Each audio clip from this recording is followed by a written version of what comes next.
So you've decided to join the ranks of history's most infamous murderers. Bold choice. Sure, most people stick to binge-watching true crime documentaries, but you're really leaning into the role, eh? Before you start Googling how to get away with murder and getting added to several government watch lists, let's take a moment to explore what your life would actually look like as a serial killer. Spoiler, it's not nearly as glamorous as Netflix makes it seem. Every serial killer starts somewhere. Nobody's born with a knife in one hand and an alibi in the other. It's always a journey. And like any tragic backstory, yours will probably have all the classics.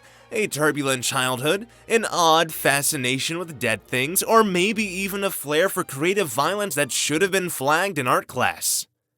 According to the experts, and by that I mean true crime documentaries, most serial killers share a common cocktail of red flags: neglect, abuse, and some good old-fashioned trauma. It's like the universe handed them the worst starter pack ever. And then there's the infamous McDonald triad: bedwetting, arson, and cruelty to animals. According to science, if these things sound a little too familiar, congratulations. You're one step closer to being a future Netflix documentary subject. Or maybe just getting your mom really worried. Honey? Mom, what the? Shh! I just need to check something. I've been reading about warning signs and... It's 3 in the morning. Better safe than sorry. Now, where did you hide the... weapons cache? The torture devices? The shrine to your victims? Mom, what are you on about? What shrine? Are you drunk? That's exactly what they all say. Look, you were late to dinner twice this week. You've been spending a lot of time in your room, and you bought black shoelaces. Because my old one's broke? And what do shoelaces have to do with being a serial killer? Oh, trust me, there are many ways that they can be of help. Besides, it doesn't explain your absence. I've been studying for finals. Studying or plotting? I think you need a therapist for all the suspicious behavior of yours. Mom, you're literally standing in my room at 3 a.m. with a conspiracy board. Who's a suspicious one here? Oh dear.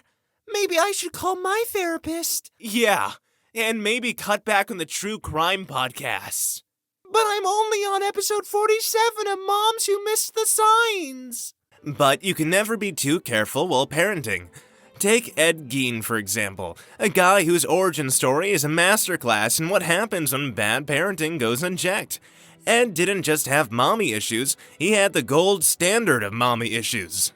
His mother, Augusta, preached that women were inherently sinful, kept him isolated, and treated him like the world's most unfortunate henchman. When she died, Ed did what any emotionally stunted loner would do. He turned his grief into a home decor hobby, using human skin.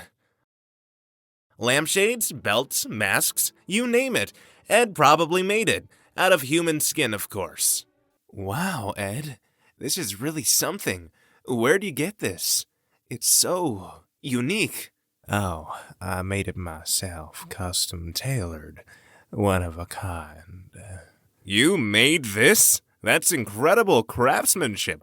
What kind of material is it? It's so soft. Oh, you could say it's, organic. Very sustainable. You should sell these, Ed. People pay big money for handcrafted pieces like this.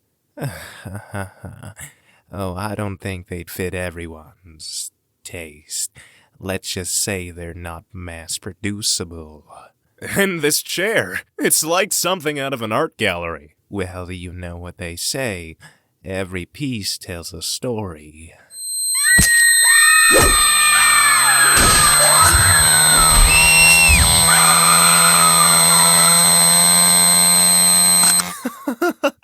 Wow, Ed, you're a true artisan.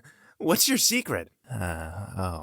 Just a little elbow grease and, well, some skin in the game.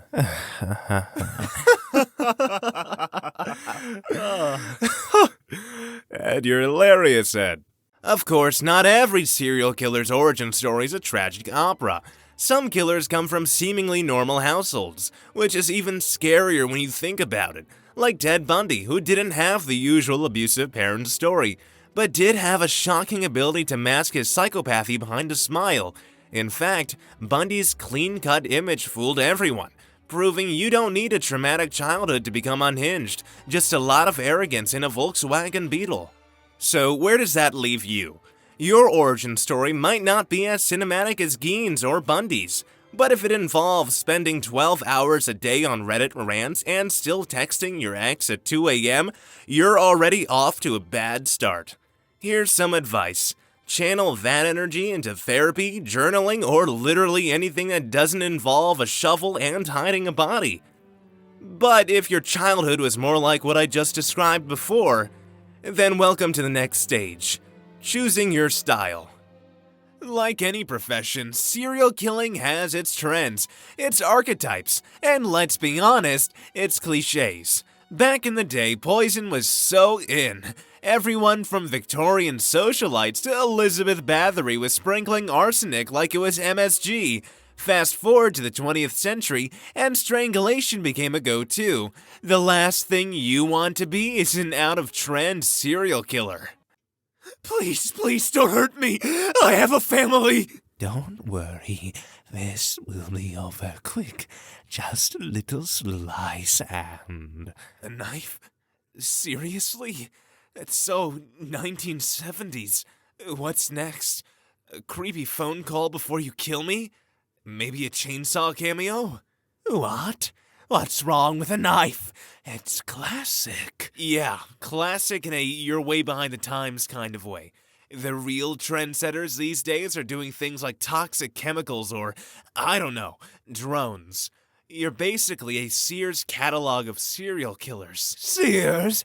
Okay, fine. How about this? Wow, BTK called. He wants his gimmick back. Let me guess, you're going to throw in some cryptic notes next. Maybe wear a mask like Zodiac? Yawn. This is my process. I'm not copying anyone. Oh, really? Because right now you're giving strong tribute band vibes. Playing all the hits, no original material. Okay, fine. How about poison? Poison? What are you? A Victorian housewife? Let me guess. Arsenic in the tea? Super unique. Elizabeth Bathory would like a word. Well, what would be original then? You seem to know everything. Oh, I don't know. How about something modern? Death by ironic TikTok trends? Or maybe kale smoothies laced with cyanide? You're clearly not the creative type, though. You know what? Forget this. I'll rethink my entire process. But when I come back, you're going to regret it. Sure. Just remember to workshop those ideas. Maybe start with a Pinterest board or something. Every great artist has one. Besides just the way you kill, you gotta figure out what you'll leave behind. Are you going to be a meticulous planner, leaving crime scenes cleaner than your bedroom when you're expecting a girl?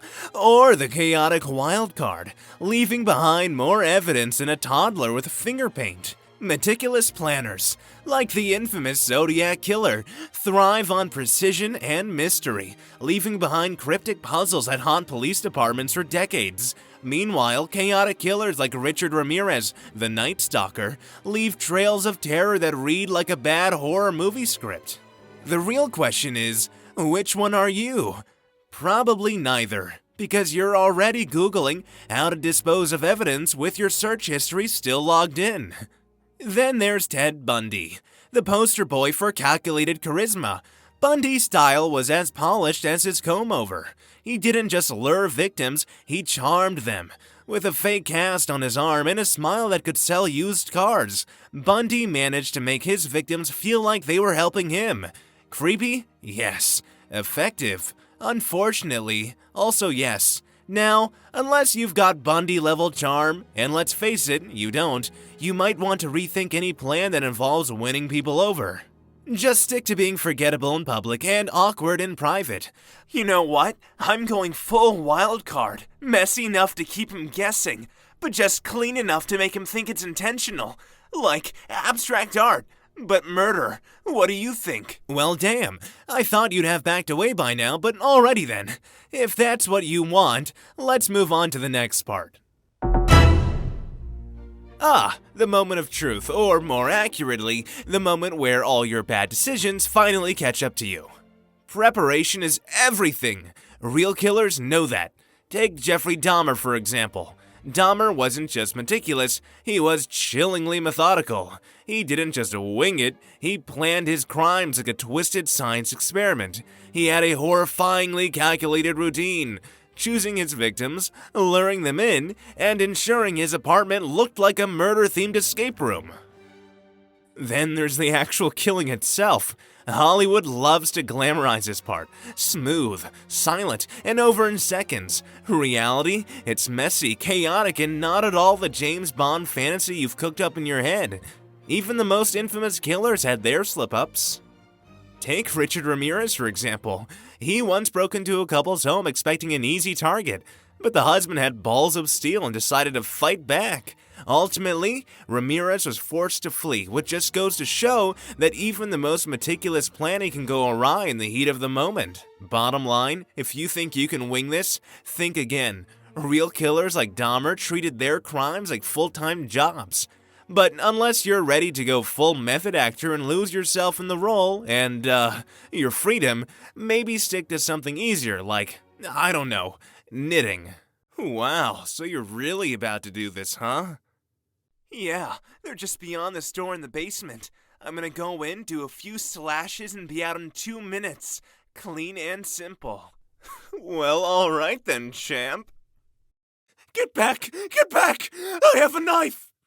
Did you forget to tie down your victim? He was knocked out before I left. I didn't think I needed to. And you also left your weapon in the same room because... accessibility? Right. You won't take me alive! Oh, crap! He's gonna kill me!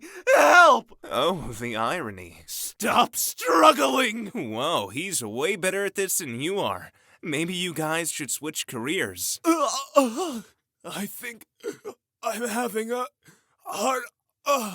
Should we, call an ambulance? Why? You got what you wanted. The press will be all over this. The serial killer who kills using heart attacks. You're practically Kira from Death Note. Oh, jeez.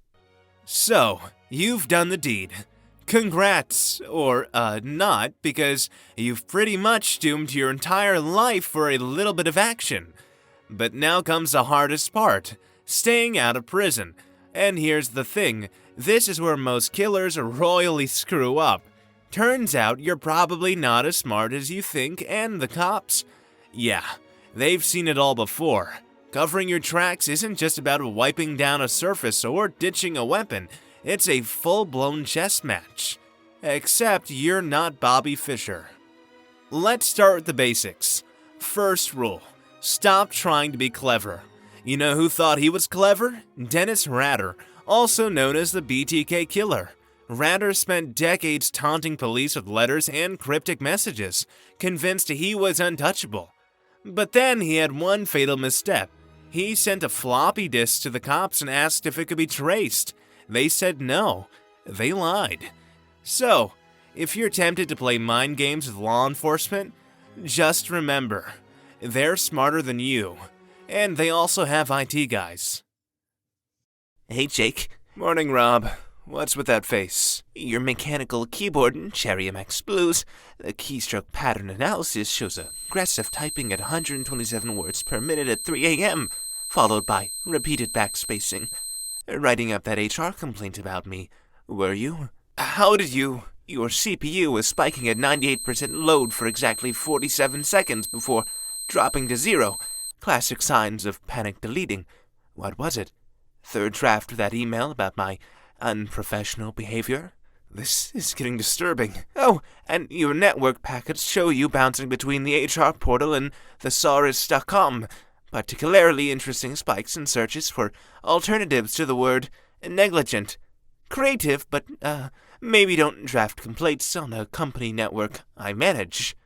By the way, the VPN you're using to try to hide from me, Your DNS queries are still leaking, and port 443 for a personal SSH tunnel. Amateur hour. Jake, I need to go. Sure. Oh, and Jake, next time you want to report me, remember who can see your browser history. All of it. Every tab. Okay, so you've dipped your toes into the dark waters of murder. But let's be real. That's not serial killing. That's just killing. One murder might get you a Dateline special, but it won't earn you a spot in the Twisted Hall of Fame. To cross that infamous threshold, you need consistency, a pattern. Take someone like Albert DeSalvo, aka the Boston Strangler.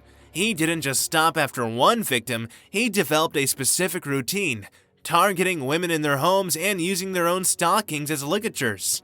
His consistency was horrifyingly efficient, but also the very thing that created his infamy. On the flip side, there's Israel Keys, who went out of his way not to have a pattern.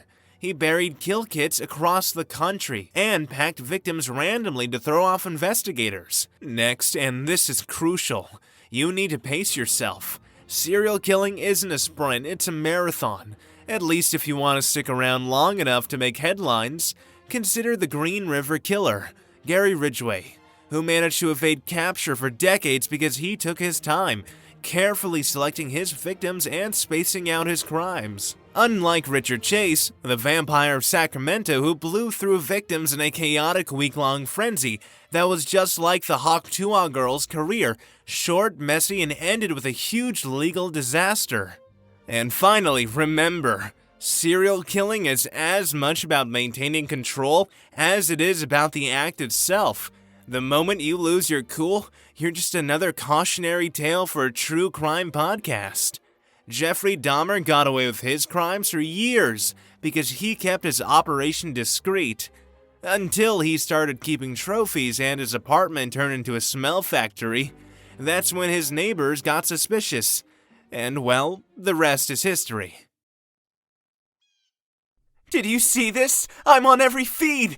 Twitter, TikTok, and even LinkedIn for some reason. The corporate influencers are using me as some new hustle motivation. I'm famous! Congratulations, you're the next big disaster. So, what's the plan? Sending cryptic letters? Maybe some grainy footage of you looking around like it's a found footage movie? Wait, why would I do that? I'm not trying to get caught. It's not about getting caught, it's about staying relevant. In the true crime era, the audience loves a killer with a flair for theatrics. You know, keep 'em guessing. Why would I care about an audience? This isn't theater. It kind of is. If you don't keep the media busy with your story, they'll just make up their own, and trust me, they'll get it wrong. Next thing you know, you're a serial killer who only targets people with long hair because you're driven by childhood trauma involving hair. That's oddly specific. It's what people assume about Dennis Rader. Point is, you either shape the narrative or let it run wild. Up to you. Okay, fine. What do I do? You've finally reached the big leagues of infamy. Your crimes have caught the media's attention, and suddenly your name is on everyone's lips. You've achieved what every serial killer secretly desires, the spotlight. But what you do with the spotlight is what truly makes you stand out. Take a note from the Zodiac Killer, the granddaddy of media manipulation. Back in the 60s and 70s, he managed to keep himself relevant by sending cryptic letters to newspapers, complete with ciphers no one could solve, or even fully understand. He was like the OG viral marketer, hyping his own brand while staying anonymous. Or the Unabomber, who sent the media on a wild goose chase with his cryptic manifestos and cleverly planted clues. But let's be honest, you're not on their level. Your idea of a cryptic message is probably an Instagram bio that says, "Let's play a game." And then there's the bizarre phenomenon of public fascination. Richard Ramirez, the infamous Night Stalker, became a media sensation during his trial in the 1980s.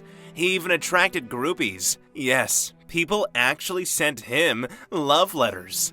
But don't get any ideas. If you think your poorly written poetry is going to win over a fan base, you're sorely mistaken. At best, you'll get a subreddit debating whether your handwriting is too sloppy to match the ransom note. The bottom line is, have fun with it because sooner or later, it'll all end. Whoa, what do you mean it'll end? Well, of course it'll end. You can't get away with it, that'd just be silly. Almost every well-known serial killer ended up getting caught. In fact, most serial killers aren't caught by brilliant detectives piecing together a complex web of clues. They're caught because they made a boneheaded mistake. Take Eileen Wuornos, for example. She started out with a plan targeting men she could rob and kill while hitchhiking. But over time, her behavior got sloppier than a crime scene in a Quentin Tarantino movie. By the end, she was pawning her victims' belongings with no attempt to hide her tracks and openly bragging about her crimes to the people around her. Oh, and then there's the cherry on top. She confessed everything when the cops finally got her. Or how about Albert Fish? He sent a chilling letter to one of his victims' families, except he accidentally sent it in an envelope with an address emblem on it, which gave the police all the evidence they needed to track him down. Or how about you? You were caught because you accidentally butt-dialed the cops while carrying your last murder. Hi, what now? Hands in the air! Oh, crap. Now what? Well, considering almost every serial killer who gets caught ends up getting the death sentence, I don't think your story's going to have a happy ending. Unless you somehow escape, of course. Oh, in that case, smoke bomb! Ha ha! Ha ha ha ha! Wow, he actually did it. You really need to do a better job next time, Todd. Oh. So they know who you are. Your face is plastered all over the news. Your name is trending for all the wrong reasons. And suddenly, lying low is your full-time job. You're no longer just a serial killer. You're a fugitive. Some killers take this as a challenge, like it's some kind of high-stakes game of hide-and-seek. Take Ted Bundy, for example. After being arrested in 1975, he managed to escape not once, but twice. The first time, he jumped from a courthouse library window and lived on the run for 6 days. The second time, he literally crawled through a hole in the ceiling of his jail cell and went completely off the grid for nearly 2 months. And what did he do with his newfound freedom? Went right back to killing, of course. Then there's John List, who, unlike Bundy, played the long game. After murdering his entire family in 1971, he vanished without a trace, assumed a new identity, and successfully hid for 18 years. You know what finally got him caught? America's Most Wanted ran a forensic age progression sketch of his face, and his neighbor recognized him. 18 years of staying hidden, ruined by a guy who probably borrowed his lawnmower. Thanks for returning the mower, Hank. Hope I did the job. Oh, absolutely. Cut through the grass like a hot knife through butter. You know, you always keep your tools in great shape, Bob. Well, you know me. Just an average guy doing average things. Definitely not trying to avoid national attention. Huh, you crack me up, Bob. Hey, before you go, check this out. My grandson showed me this fancy phone thingamajig. It's got these filters that change your face. Look! Look at me. I'm a Labrador. Oh, technology's wild, huh? Deeply unsettling, Hank. Oh, here's an even crazier one. This one can make you look younger. Watch this. Wow, Bob. You look like you just walked out of the 70s. Wait a minute. You kind of look like that fella from TV. What was his name? Johnny, Jimmy, no, John. Nope. I just have one of those faces, you know? Real generic, like a stock photo guy. You ever see a stock photo? I look exactly like those dudes who high-five in business meetings. Huh? Yeah, I suppose so. You know what? I should send this to my grandson. He's real into true crime. His Discord group is obsessed with this stuff. Wait, you know what, Hank? You should delete that. Yeah, real bad for the battery. Scientists say phone batteries, explode if you take too many pictures in the sunlight. It's a whole thing. Happened to a guy in Florida. Exploding phones? Oh yeah, big problem, major issue. They're calling it the Samsung curse. You wouldn't want your phone going up in flames, would you? Well, shoot, no. Let me just... Wait, how do I delete this? Here, let me...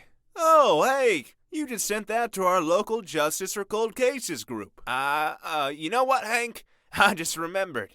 I left the oven on. In a different state. Huh? Gotta run! But, let's be real. If you're on the run, you probably aren't some criminal mastermind. Most fugitives don't last long, because surviving without an identity is harder than it looks. You can't just hole up in a motel and hope for the best. Eventually, you'll slip up. Use a stolen credit card? Caught. Try to blend in at a bar? Someone recognizes you. Ask a McDonald's employee for extra ketchup? Boom, arrested.